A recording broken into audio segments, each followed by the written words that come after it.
ആശാവർക്കർമാർക്ക് പ്രതിമാസം 1500 രൂപ ഇൻസെന്റീവ് നൽകാൻ തീരുമാനിച്ചതായി എറണാകുളം ജില്ലയിലെ വാരപ്പെട്ടി ഗ്രാമപഞ്ചായത്ത്. പഞ്ചായത്തിന്റെ ആരോഗ്യ പ്രവർത്തനങ്ങളിൽ കാവലായ ആശമാരെ ആദരിക്കുകയാണ് എന്ന് president P K Chandrasekharan Nair പറഞ്ഞു.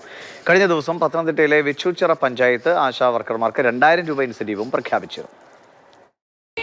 സെക്രട്ടേറിയറ്റിന് മുന്നിൽ ആശാപ്രവർത്തകരുടെ സമരം 42 ദിവസമായിട്ടും പരിഹാരമാകാതെ കിടക്കുമ്പോഴാണ് അവരോട് വാരപ്പെട്ടി പഞ്ചായത്തിന്റെ കരുതൽ. ഇവിടെ 13 ആശാപ്രവർത്തകരാണ് ഉള്ളത്. ഓരോരുത്തർക്കും 1500 രൂപ വീതം പ്രതിമാസ ഇൻസെന്റീവും ഒപ്പം ജോലിയുടെ ഭാഗമായി ടാബ് അല്ലെങ്കിൽ മൊബൈൽ ഫോണും സൗജന്യമായി നൽകാനാണ് തീരുമാനം. ഇന്നലെ അവതരിപ്പിച്ച ബജറ്റിൽ ഇക്കാര്യം പ്രഖ്യാപിച്ചു. ആശാവർക്കർമാരുടെ പ്രശ്നങ്ങൾ മനസ്സിലാക്കിക്കൊണ്ട് തന്നെ അവർക്ക് പ്രതിമാസം 1500 രൂപ ഇൻസെന്റീവ് കൊടുക്കുന്നതിനും അതോടൊപ്പം തന്നെ അവരുടെ വാർഡ് തല പ്രവർത്തനങ്ങൾ ഏകോപിപ്പിക്കുന്നതിനു വേണ്ടി ഒന്നുകിൽ ടാബോ അല്ലെങ്കിൽ സ്മാർട്ട് ഫോണോ നൽകുന്നതിനും വേണ്ടി പഞ്ചായത്തിൻ്റെ ബഡ്ജറ്റിൽ 5 ലക്ഷം രൂപ വകയിരുത്തിയിട്ടുണ്ട്. ഈ കാര്യത്തിൽ പഞ്ചായത്ത് ഭരണസമിതി ഒറ്റക്കെട്ടായി നിന്നുകൊണ്ടാണ് ഈ കാര്യങ്ങൾ ചെയ്തിട്ടുള്ളത്.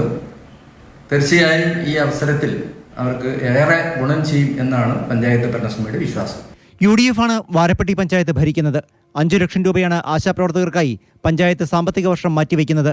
CPM BJP പ്രതിനിധികൾ ഉൾപ്പെടെ ഏകകണ്ഠമായാണ് പഞ്ചായത്ത് ഭരണസമിതിയുടെ തീരുമാനമെന്ന് പ്രസിഡന്റ് പറഞ്ഞു. നേരത്തെ മറ്റേതാനും പഞ്ചായത്തുകളും സമാനമായ തീരുമാനമെടുത്തിരുന്നു.